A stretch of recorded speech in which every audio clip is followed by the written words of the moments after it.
Hello everyone, how are you all? कैसे हो आप लोग? As you all know, Manipal university जो कि MEET मणिपाल इंट्रेंस टेस्ट 2023 उसके एप्लीकेशन फॉर्म स्टार्ट हो गए हैं। इस वीडियो में हम सब कुछ डिस्कस करेंगे complete detail regarding the fees क्या रहेगी, हॉस्टल फीस क्या रहेगी, कट ऑफ क्या रहेगा, क्या इंपॉर्टेंट चैप्टर होंगे, कैसे हमारी प्रिपरेशन स्ट्रैटेजी हो और क्या हमें ये फॉर्म फिलअप करना चाहिए कि नहीं करना चाहिए। तो वीडियो को एंड तक देखना। अगर तुम्हारे पास कोई भी कंफ्यूजन इसके अलावा भी बच गया तो फिर डेफिनेटली यू कैन कमेंट। अब साथ ही साथ तुम्हारे पास ना डिस्क्रिप्शन बॉक्स में एक टेलीग्राम की लिंक है, उस टेलीग्राम लिंक पे ज्वाइन कर लिए। जितने भी इसके नोट्स आएंगे, शॉर्ट ट्रिक्स, जितने भी चीज़ें आएंगी वो तुम्हें वहीं पे एक्सेस होगा PDF। तो जो लिंक है वो है t.me/LuckyJethani IITB। तो वो टेलीग्राम ग्रुप में ज्वाइन कर लिए और पहली बार इस बार चैनल में आए थे तो डेफिनेटली सब्सक्राइब करके रखे। ऐसे तमाम वीडियोस बहुत सारे जो एप्लीकेशन फॉर्म्स के रिगार्डिंग आती है तो वो तुम्हें तुम्हें मिल जाएगी, ट्रिक्स मिलेगी, प्रिपरेशन स्ट्रैटेजी मिलेगी। करेक्ट। तो let's start with the part. और सबसे पहली चीज़ आनी थी है कि मणिपाल का एप्लीकेशन फॉर्म की का इसकी मैं लिंक पे अटैच करा दूंगा कहाँ से तुम्हें भरना होगा ये ऑनलाइन एप्लीकेशन फॉर्म। बेसिक सा फॉर्म है, ये भी नहीं कोई ताम झाम करना है ना, उस पर भी अपन आएंगे अभी। सबसे पहली चीज़ आ जाती है ना कि इसकी फॉर्म की फ़ीस क्या रहेगी। 600 तो तुम्हारी एप्लीकेशन की फ़ीस है ये, है ना। 600 तो तुम्हें देना ही है और जो तुम एग्ज़ाम दोगे उसके 1400 लगेंगे। मतलब अगर मैं बात करूँ तो टोटल अमाउंट तुम्हें कितना पे करना होगा, 2000 रुपीज़ तुम्हें पे करना होगा। कितना? 2000 रुपये तुम्हें पे करना होगा। अब आता है ना बारी की सर इसमें कितने नंबर ऑफ अप्लीकेंट्स लगभग बैठते हैं, है ना। ये तुम्हारे सवाल आ रहा होगा कि ऐसा तो नहीं सर मैं ही बैठ रहा हूँ। ऑलमोस्ट यू विल फाइंड कि 60 to 70 के बच्चे ऑलमोस्ट अपीयर करते हैं, है ना। तो मतलब 60,000 से लेके 70,000 तक बच्चे इसमें अपीयर करते हैं। VIT हो गया या बिट्स प्लानी हो गया, WBJ हो गया, उसमें लाखों में चले जाते हैं। इसमें तुम्हारे 60-70 हज़ार ही रहते हैं। अगर हम बीटेक की जो बात करें कि ये जो है जो तुम इसके लिए अप्लाई करोगे तो इसमें ना तुम्हारे पास 4 जो इनके कैंपसेस के लिए अप्लाई कर रहे होगे। एक होता है मेन, जो मेन कैंपस इनका आता है वो आता है MIT मणिपाल। उसके बाद बेंगलुरु वाला आता है। उसके बाद तुम्हारा हो गया सिक्किम और उसके बाद हो गया मणिपाल यूनिवर्सिटी जयपुर आ गया। मैं कोई ऑर्डर नहीं बता रहा हूँ, मैं तुम्हें बता रहा हूँ कि 4 तुम्हारे पास रहेंगे। मेन कैंपस जो होता है वो इनका मणिपाल होता है। ये क्या कट ऑफ होगा, कितना नंबर लाना रहता है, सब चीज़ें क्लियर हो जाएंगी। कैसे कैसे हमारी जो है हमें भरना चाहिए कि नहीं भरना चाहिए उस पर भी अपन आएंगे। मैंने सबसे पहली चीज़ कि तुम्हारे पास लिंक दे दी है जिसमें भी तुम अप्लाई करना है, तो मैं उस लिंक पे तुम्हें जाता हूँ। मैं क्या तुम्हारी लिंक रहेंगी, ये जो लिंक रहेगी तुम्हारे पास वो रहेगी ऑनलाइन apply.manipal.edu। उसकी लिंक हमने दे दी है। सीधे जाना, वहाँ पे तुम्हें सिर्फ क्या करना होगा, कैंडिडेट नाम, ईमेल एड्रेस। मैंने पहले ही बताया था कि ईमेल एड्रेस हो गया, मोबाइल नंबर हो गया, इसको बार बार चेंज मत करना, एक बार फिक्स कर लो अब इसको, ये है ना। ये ऑनलाइन मोड में एग्ज़ाम होगा। अब कब होगा, कैसे होगा, वो भी मैं उस पर आऊँगा, ये है ना। अब जो NRI का बच्चा होगा जो इसके लिए अप्लाई कर रहा होगा तो वो 2500 पे कर रहा होगा। जो जनरल कैंडिडेट से अप्लाई कर रहा है वो तुम्हारा 2000 होगा। इसमें कोई कैटेगरी वाइज नहीं होता है, तो तुम चाहे SC ST हो चाहे OBC हो तो फीस जो रहेगी वो फिक्स्ड है, जो कि 2000 होने वाली है। ऐसा नहीं सबके लिए चेंज हो जाएगी। तो सिर्फ तुम्हें ये डिटेल डालनी होगी, बेसिक डिटेल है। देखो, state, city, programme applying for, कुछ भी ताम झाम नहीं करना। जैसे तुम भरोगे उसके बाद बेसिक एक डॉक्यूमेंट पूछेगा। डॉक्यूमेंट मतलब तुम्हें एक फोटोग्राफ अपनी अटैच करानी होगी, सिंपल। और पे एप्लीकेशन फी उसके बाद स्टार्ट ही है। तो अगर इसमें भी कोई प्रॉब्लम आती है तो डेफिनेटली यू कैन कमेंट, तो मैं इसमें तुम्हारी हेल्प कर दूंगा। तो ये तुम्हारा लिंक है जो कि मैं तुम्हें अटैच जो है कर दिया मैंने, डिस्क्रिप्शन बॉक्स में चेक करोगे। ऑनलाइन डॉट कहीं इधर उधर मत भर देना। क्या होता है कभी अगर हम लोग ना इधर उधर भर देते हैं फिर वेट करते हैं हम लोग, तो इसमें कई सारे स्कैम्स भी होते हैं। तो डेफिनेटली जो मैंने तुम्हें लिंक दी है उसी लिंक के साथ ही तुम जाना। अब जो है उसके बाद आता है ना कि क्वालिफिकेशन क्या चाहिए। सबसे पहली चीज़ तो इसमें 12th पास होना चाहिए। जो बच्चा अभी अपीयरिंग है, जिसका जो अभी 12th में भी चल रहा है, तो वो भी इसमें दे सकता है। ड्रॉपर्स हो, डबल ड्रॉपर हो, ट्रिपल, सब तुम दे सकते हो। उसमें कोई लिमिटेशन नहीं है जितना कि मैं देख पाया। तुम्हारे सिर्फ 50% मार्क्स होने चाहिए इन देयर क्वालिफाइंग एग्जामिनेशन, जो भी तुम्हारे 50% एटलीस्ट होने चाहिए अगर तुम अपीयर कर रहे हो। इसमें एक चीज़ ध्यान देने वाली बात है कि maths, physics, chemistry and English, है ना, ये मैंडेटरी सब्जेक्ट होने चाहिए तुम्हारे पास। अब जो इसकी एप्लीकेशन की जो फॉर्म फी स्टार्ट हुई है ये October 5 से आया हुआ है ये, ठीक है। मैंने बता दिया था कि 2000 रुपये इसका एप्लीकेशन फॉर्म होगा। अब उसके बाद जैसे मान लो ये कब तक तुम भर सकते हो, 15 मार्च तक। अब कब इसका जो है शेड्यूल स्टार्ट होगा, 15 मार्च जैसे ही होगा उसके बाद यू विल फाइंड कि तुम्हारे पास नोटिफिकेशन स्टार्ट होगा, क्योंकि इसका एग्जाम डेट जो आता है नॉर्मली वो अप्रैल में आता है। तो यू विल फाइंड इसका जो डेट्स आएंगे अप्रैल में आएंगी। इवन मैंने तुम्हें VIT के लिए भी रिगार्डिंग बताया था, वो भी अप्रैल में आएगा। ऐसे नहीं होगा तुम्हारे पास क्लैश होगा, तुम्हारे पास भी डेट्स होंगे, उसके हिसाब से तुम भर रहे होगे। कुछ 3 स्लॉट्स इसमें दिए जाते हैं। मैं बताऊंगा कि तुम्हारे पास 3 स्लॉट दिए जाते हैं। अब जो ये ना 15 दिन पहले तुम्हें बताया जाएगा, नोटिफाई किया जाएगा, है ना। 15 दिन पहले जब भी एग्जाम होगा, मान लेते 15 अप्रैल है, तो उसके पहले तुम्हें बताया जाएगा ताकि तुम स्लॉट बुकिंग अपनी कर पाओ। तो 15 डेज प्रायर तुम्हें बताया जाएगा। अभी तुम्हें कुछ भी इन्होंने नहीं बताया, टू बी नोटिफाइड। बस मार्च 15 तक तुम भर सकते हो।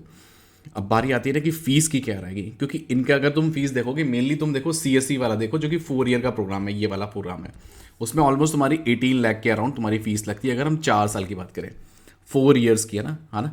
और बाकी का भी तुम देख सकते हो, जैसे सिविल वगैरह का हो गया तो वो 16 लाख में हो जाता है। ये ओवरऑल तुम्हें बताया गया, तो ऑलमोस्ट समझ लो कि तुम्हारा 9 लाख से, मतलब 12 लाख से लेके 16 लाख तक ये वैरी करता है तुम्हारा, ओवरऑल की बात करूँ, हाँ। सब कुछ जैसे मान लो कॉशन डिपॉजिट, टोटल फ़ी, इंस्टॉलमेंट वगैरह सब कुछ मिला के तो मैं बता रहा हूँ, बैच 1 बैच 2, है ना। तो इसकी PDF भी तुम्हें आराम से मिल जाएगी, तो तुम एक्सेस कर लेना उसको। अब मैं हॉस्टल्स की बात करूँ तो हॉस्टल्स में यू विल फाइंड जो है ऑलमोस्ट समझ लो 1 लाख से लेके 2 लाख के अराउंड तुम्हारी फीस आती है इसमें। कितनी? 1 लाख से लेके 2 लाख तक तुम्हारी फीस आती है, चाहे वो बॉयज़ हो चाहे वो गर्ल्स हो, डिपेंडिंग अपॉन कि तुम्हारे किस में अटैच में जा रहे हो, मतलब ज़्यादा वालों में जा रहे हो, कम वालों में जा रहे हो। सिंगल वालों में जाओगे तो डेफिनेटली थोड़ी महंगा पड़ेगा ये, ठीक है। तो ये मैंने तुम्हें बता दिया, 1 लाख से लेकर 2 लाख तक तुम्हारी फीस रहेगी, पर एनम होती है ये, है ना। अब इसके बाद नेक्स्ट पार्ट में आते हैं। मैंने तुम्हें बताया था कि 3 स्लॉट तुम्हें मिलेंगे, तो इन 3 स्लॉट्स में ही तुम्हारा टेस्ट होगा, स्लॉट 1, स्लॉट 2 एंड स्लॉट 3, है ना। 3 स्लॉट तुम्हें मिलेंगे, या तो तुम 9 बजे का एग्जाम दे रहे होगे, 12:30 का, 4 बजे का। घर पे बैठ के नहीं दे रहे होगे, वहाँ पे तुम्हारे पास सिटी होगी, वहाँ पे सेंटर पे जाके दे रहे होगे। वो कोरोना के टाइम पे हो गया था, तो इसलिए कट ऑफ थोड़े हायर रेंज में चले गए थे ये, है ना। अब तुम देखो ये ना 15 डेज प्रायर तुम्हारा होगा, और तुम्हें यूज़र ID और वगैरह पासवर्ड वगैरह तुम्हें मिल जाएगा, ताकि तुम वहाँ पे जाके सीधे एक्सेस कर रहे होगे, है ना। 8:40 पे तुम्हारा लॉगिन हो जाएगा, ताकि तुम उसको ना पढ़ वढ़ के पाओ क्या क्या रहेंगे डिस्क्रिप्शन वगैरह में। और ये जो स्लॉट बुकिंग होती है, ये सिर्फ फर्स्ट कम फर्स्ट सर्व पे होती है। ये जो पहले भर दिया वो पहले पा जाएगा स्लॉट्स में, ये, है ना। फॉर्म तो तुम कभी भर सकते हो, फॉर्म का दिक्कत नहीं है, बट मेक श्योर कि तुम पहले भर दोगे, ज़्यादा सही रहेगा अगर तुम भरना चाह रहे हो तो ये, है ना। तो क्योंकि काफ़ी बारे बच्चे हैं जो कि मान लो समझ लो कि ऐसा नहीं होगा कि मतलब जो है 5,000 के बच्चे वाले मैं जानता हूँ कि जो अंडर 5,000 रैंक है वो भी तक इसमें अप्लाई करते हैं, है ना।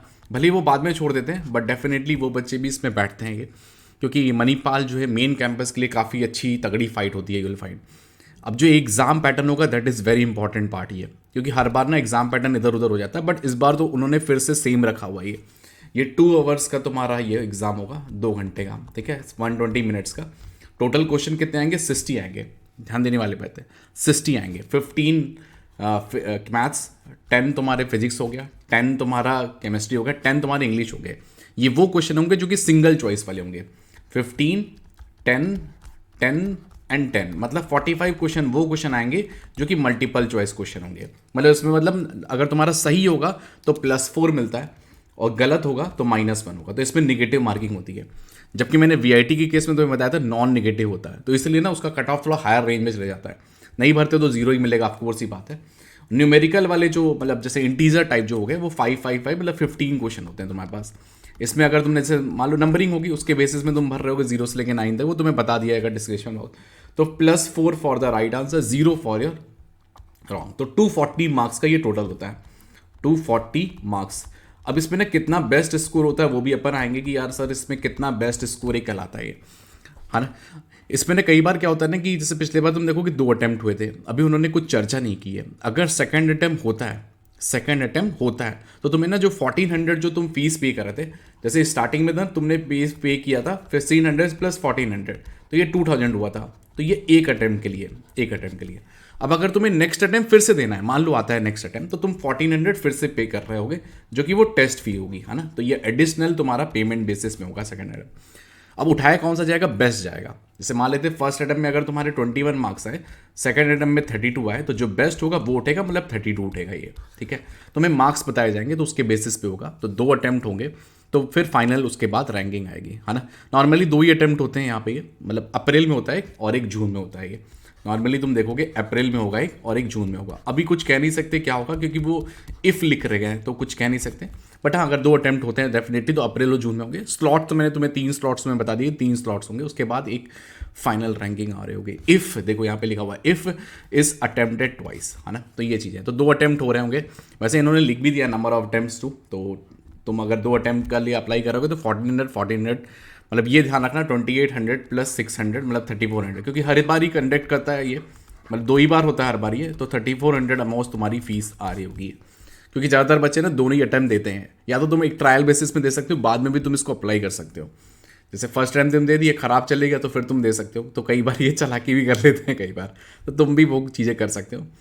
अब अगर मैं बात करूँ ना कि यार ये तुम्हें, जैसे कि मैंने बताया कि यार मैथ्स, फिजिक्स, केमिस्ट्री और इंग्लिश रहेगा, ये तुम्हारे कुछ इंग्लिश के टॉपिक्स है जो कि तुम्हें फॉलो में लेने पड़ेंगे। देखो मैथ, फिजिक्स, केमिस्ट्री तो सेम ही रहता है, उसमें कुछ डिफरेंस नहीं है तुम्हारे पास। जेई वाला तुमने अगर जेई वाला सिलेबस कर लिया तो वो तुम्हारा सेम ही चलेगा। हाँ, रिलेटिवली जो पेपर का लेवल आता है वो डेफिनेटली ईजियर लेवल का आता है अगर हम जेई के पॉइंट ऑफ व्यू से देखें तो। ये तो तुम्हें इंग्लिश में क्या क्या पढ़ना पड़ेगा, टेंस हो गया, सब्जेक्ट्स हो गया, प्रोनाउन हो गया, जो कि तुम 10th लेवल की बेसिक तुम्हारे पास होनी चाहिए। सेंटेंस हो गए और यूसेज इन इंग्लिश हो गए, सिनोनियम एंटोनियम हो गए, वन वर्ड सब्स्टिट्यूशन हो गए, सेंटेंस कंप्लीशन होगा, commonly confuse pair of words, जो तुम प्रॉपर ग्रामर के लिए कोई बुक फॉलो कर सकते हो वो तुम्हारे लिए बेस्ट होगा। ये तो ग्रामर वाली कोई किताब फॉलो कर लिए, क्योंकि 10 क्वेश्चन जो आएंगे मतलब 40 नंबर के जो होंगे वो तुम समझ लो तुम्हारा इंग्लिश होगा, है ना। न्यूमेरिकल वाले में नहीं मिलेगा, हाँ मल्टीपल चॉइस वाले में मिलेगा, ठीक है। तो ध्यान देने वाली बात है कि इंग्लिश तुम्हें अच्छी इंप्रूव करनी चाहिए। इंग्लिश इसलिए क्योंकि तुम्हारी ये काम वहाँ पे भी आएगा, चाहे तुम वीआईटी का एग्जाम दे रहे होगे, चाहे तुम बिट्स प्लानिंग का एग्जाम दे रहे होगे, या कॉमेंट, जितने भी एग्जाम्स होंगे उसमें तुम्हें जरूर तुम्हारे पास हेल्पफुल रहेगा। अब मैं ना रैंक्स की बात कर लेता हूँ कि यार ना क्या हुआ था। देखिए 2022 की मैं बात करूँ, जो कि अभी बच्चे जो पास आउट हुए हैं, तो यू विल फाइंड कि उन्होंने अगर 118 प्लस जिसका स्कोर आ रहा था तो उसकी रैंक जो आ रही थी 1354 आ रही थी। मतलब ये समझ लो कि तुम्हारे अगर 120 आ रहे हैं आउट ऑफ 240 तो एक एक जो है बढ़िया स्कोर कहलाता है, मतलब यहाँ पे। इसीलिए क्यों तुम्हारे नंबर क्यों कम आ रहे हैं यहाँ पे, क्योंकि कि ना निगेटिव के वजह से। तो एक 50% एक काफ़ी एक बेटर स्कोर कहलाता है ये। यही अगर मैं तुम अगर एक साल पहले की कंडीशन देखोगे तो बहुत बुरी कंडीशन थी, मतलब तुम्हें 170 प्लस लाना पड़ रहा था, क्योंकि ना कोविड की वजह से ना थोड़ी चीटिंग वीटिंग बहुत ज़्यादा हो गई थी। इसी वजह से ना थोड़ा तुम देखोगे नंबर्स ज़्यादा लाने पड़ रहे थे। बट अभी वही सीन रहेगा, 50% तक तुम्हारा एक अच्छा स्कोर कहलाएगा, एक अच्छी रैंक के साथ, क्योंकि 1000 के अंदर आ जाते हो तो वहाँ पर CSE तुम्हारा मतलब नॉर्मली मिल ही जाएगा ईजिली, MIT मणिपाल में ये। अब अगर तुम जैसे मान लो जयपुर वगैरह कैंपस हो गया, या सिक्किम हो गया, बैंगलोर हो गया, उसके लिए भी अगर तुम्हारा 10K के अंदर है, मतलब 80 प्लस भी तुम्हारा एक नंबर अच्छा स्कोर आ रहा है, तो डेफिनेटली एक अच्छा स्कोर कहलाएगा, है ना। 80 प्लस भी है, उससे कम होता है देख सकते हो तुम्हारे पास 20 मार्क्स में भी रैंक आती है। ऐसा नहीं है कि 20 नंबर भी आए तो तुम्हारे पास 32,000 करीब रैंक आई थी, है ना। और ये 36 मार्क्स में करीब 25,000 करीब रैंक आई थी, 60 मार्क्स में 14,000 करीब आई थी, है ना। ये एक रिलेटिवली तुम्हें बता दिया, क्योंकि जितने पीछे जाओगे ना तो उतनी ज़्यादा तुम्हारी रैंक देखने को मिलेगी। मैंने तुम्हें पहले ही बता दिया कि 50-60,000 करीब बच्चे इसमें अप्लाई करते हैं ना। अब तुम देखो पिछले बार का, अगर मैं 6th राउंड तक, क्योंकि ना इनकी काउंसलिंग काफ़ी सारी होती रहती है, 6-7 तक, मैक्सिमम 7 तक जाती है, उसके बाद फिर तुम्हारा स्पॉट राउंड आ जाता है, तो खिसकता नहीं है ये। मतलब नॉर्मली तुम देखोगे 4 तक हो गया, उसके बाद लगभग सेम ही चलती है। तो अगर तुम्हें CSE मणिपाल की बात करूँ, जैसे कि मैंने तुम्हें बताया 1075 तक रैंक तक ये मिली थी पिछले बार, मतलब जो अभी जो 2022 का चल रहा है उसका मैं बता रहा हूँ, करंट का बिल्कुल सेम 1075 तक तुम्हें मिली थी। 1075 मतलब तुम समझ रहे हो, इसका मतलब हो गया 120 प्लस हो। तो मैंने इसलिए बताया कि तुम्हारे पास एक सेफ कहलाएगा कि मणिपाल में CSE चाहिए। अब उसमें स्पेशलाइजेशन वगैरह भी होती है, CSE AI हो गया, या CSE AI/ML हो गई, artificial intelligence and machine learning हो गई, तो 1600 में हो जाता है। अब इसके बाद देखो बैंगलोर में कितना फ़र्क आ जाता है, मणिपाल और बैंगलोर में 6,000 का हो गया सीधे। अब तुम्हें ये 6,000 में मिल रहा होगा 10,000 में, ठीक है। तो 10,000 तक अगर तुम रैंक ले आते हो तो डेफिनेटली तुम्हें मिल जाता है। 10,000 के पार जैसे ही जाओगे तो तुम्हारे पास जयपुर आता है, CSE उसका वो 11,000 में आ जाता है, ठीक है। अगर उसकी तुम CSE में AI/ML की बात करें तो 15K तक मिलता है ये। और मैंने बताया था देखो 15K में कितने 60 नंबर लाने होते हैं, 60 नंबर के अराउंड ये, मतलब तुम समझ लो कि तुम्हारा हो गया 1/4, है ना। तो मतलब 1/4 ही हो गया, 60 आउट ऑफ तुम्हारे पास 240 लाना पड़ रहा है, 25% करीब तुम्हें स्कोर करना पड़ रहा है ना। तो उसके बाद सिक्किम वगैरह हो गया, वो बच्चे लेते नहीं है ना, 34-35K तक मिल जाता है। नॉर्मली मणिपाल में ही जाते हैं बच्चे, या तो फिर ये बैंगलोर वाले में। जयपुर वाले में क्या होता है ना कि कभी कभी डायरेक्ट एडमिशन भी हो जाता है जुगाड़ से ही। बट मणिपाल के लिए आई वुड सजेस्ट कि हाँ एक बेटर चॉइस है तुम्हारे पास रिलेटिवली। अगर तुम्हारे पास जैसे मान लो कि जेई में कुछ नहीं मिल पा रहा ढंग का, तो बट ये मणिपाल तुम्हारे लिए काफ़ी अच्छा कैंपस कहलाएगा। प्राइवेट्स की अगर हम बात करें तो एक हमेशा एक बैकअप प्लान होना चाहिए हमारे पास। देखो बाद में होगा नहीं होगा वो बात का सीन है कि ये मैं लूँगा कि नहीं लूँगा। कई बार क्या होता है हम देते हैं एग्जाम और हमारी रैंक फिर 20-25 हज़ार आ जाती है, तो एक बार देना चाहिए हमें, है ना। तो फिर उसके बाद चॉइसेस होती है, तो फिर हम लोग मूव ऑन कर सकते हैं ना। अब देखो अब ना फिजिक्स केमिस्ट्री मैथ्स के तुम्हें मैं इंपॉर्टेंट चैप्टर्स बता देता हूँ, तुम एक बार नोट डाउन कर लो या स्क्रीनशॉट ले लो ताकि तुम्हारे लिए एक फ़ायदा हो जाएगी। वेव्स एंड साउंड हो गया, कम्युनिकेशन सिस्टम हो गया, वेव ऑप्टिक्स हो गया, वर्क ऑन एनर्जी हो गई, करंट इलेक्ट्रिसिटी हो गई, फोटो इलेक्ट्रिक रे ऑप्टिक्स हो गया, EMI हो गया, मैग्नेटिक इफेक्ट और करंट और इलेक्ट्रोस्टैटिक्स। अब होता है क्या ना कि देखो ये लोग पेपर कुछ देते नहीं है कि पेपर इतना आ रहा होगा, कुछ कुछ हमें बस थोड़ा सा बच्चों से पता चल जाता है कि इस टाइप का पेपर आया होगा, इस टाइप का पेपर आया होगा। नॉर्मली वो जेई के पीवाई की उठा उठा के डालते हैं, जितना मेरे को पुराना पता है ना। तो ये तुम्हें मैंने बता दिया। मैथ्स का तो देखो लगभग सभी चैप्टर से वो कवर करने की कोशिश करते हैं।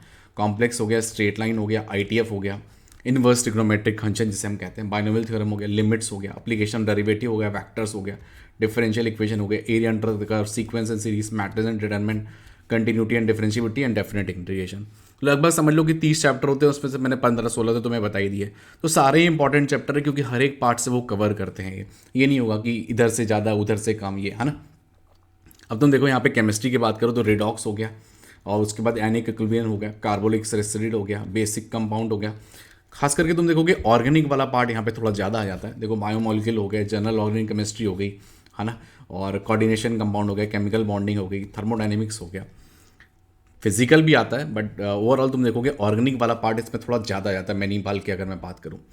फिर मैंने इंग्लिश के लिए तो मैं बता दिया, सिनोनियम एंटोनियम एक ज़बरदस्त तरीके से कर लेना। एक दो सवाल तो जरूर आते हैं, सेंटेंस करेक्शन हो गया, कंप्रीहेंशन वाले हो गए, एनोलॉजी टेस्ट तो अब नहीं आते हैं, कंप्रीहेंशन हो गया ये, पहले वो एप्टीट्यूड वाले भी आते थे। अब तो मैंने ना काफ़ी की चीज़ें तुम्हें बता दी, जैसे कि मैंने इंपॉर्टेंट चैप्टर्स में बता दिए, फिजिक्स केमिस्ट्री और मैथ्स को लेके क्या क्या इंपॉर्टेंट चैप्टर्स हैं ये तुम नोट डाउन इसको कर सकते हो, स्क्रीनशॉट ले सकते हो ये। अब जब पेपर पे आएगा, जब इसका लास्ट टाइम पे अपन जैसे मान लो 1-1.5 महीना बचेगा, तब अपन बहुत बढ़िया तरीके से इसकी प्रिपरेशन कर रहे होंगे, बूस्टअप कर रहे होंगे। डेफिनेटली तुम्हें अगर मणिपाल में तुम जाना चाहते हो, डेफिनेटली तुम्हें ज़रूर मदद कर रहे होंगे। तो मेक श्योर इस चैनल को जरूर सब्सक्राइब कर करके। दूसरी, अगर तुम्हारा कोई डाउट बच गया इसके रिगार्डिंग, आई होप कि मैंने सब चीज़ें तुम्हारा से इंपॉर्टेंट चैप्टर्स होते हैं, क्या कट ऑफ था वो तुम्हें बता दिए, कितने मार्क्स करीब लाने होंगे, कैसे कैसे इसका पैटर्न होगा, वो तुम्हारे लिए बहुत इंपॉर्टेंट है। 2 अटेम्प्ट इसमें हो रहे होंगे, एक अप्रैल में होगा, एक जून में होगा तुम्हारे पास नॉर्मली तुम देखोगे। कितनी फीस होगी वो भी तुम्हें मैंने बता दी है ना। दूसरा, मैंने 3 स्लॉट्स में इसका हो रहा होगा, एक 9 बजे, एक 12:30 बजे, एक 4 बजे एग्जाम हो रहा होगा। कब आएगा ये 15 दिन पहले तुम्हारे पास आएगा। जो पहले भर देगा वो पहले पा जाएगा, बस, है ना। इसमें सीधे सीधे लिखा हुआ है, जो पहले भर देगा उसको लॉगिन आईडी मिल जाएगी। फीस वगैरह तुम्हें बता दी है कि लगभग यार 1 लाख से लेकर 2 लाख तक होती है। हॉस्टल की फीस होगी फर्स्ट ईयर। अगर मैं इसकी बात करूं, जो सीएससी जो कि नॉर्मली बच्चे देते हैं, तो 4 इयर्स की फीस जो आ जाती है वो 18 लाख के अराउंड आ जाती है। सब कुछ अगर हम मिला के देखें तो इस बार की 22-23 वाले बैच की, तुम्हारे बैच की तो थोड़ी सी बढ़ के भी हो सकता है आ जाए। 15 मार्च तक इसका नोटिफिकेशन रहेगा। 50% तक तुम्हारी एलिजिबिलिटी होनी चाहिए। 2,000 रुपये फीस आ रही होगी अगर तुम एक अटैम्प्ट दोगे। 2 अटैम्प्ट दोगे तो 1400 फिर एक्स्ट्रा लगेगा एंट्रेंस टेस्ट फी का तुम्हारा। ये चारों कैंपस के लिए होगी, अलग अलग तुम्हें अप्लाई नहीं करना है। एक कैंपस, वो मैंने तुम्हें लिंक भी दे दी है। अब इसके बाद भी कुछ डाउट हो गया, definitely you can comment. Till then all the best to the everyone.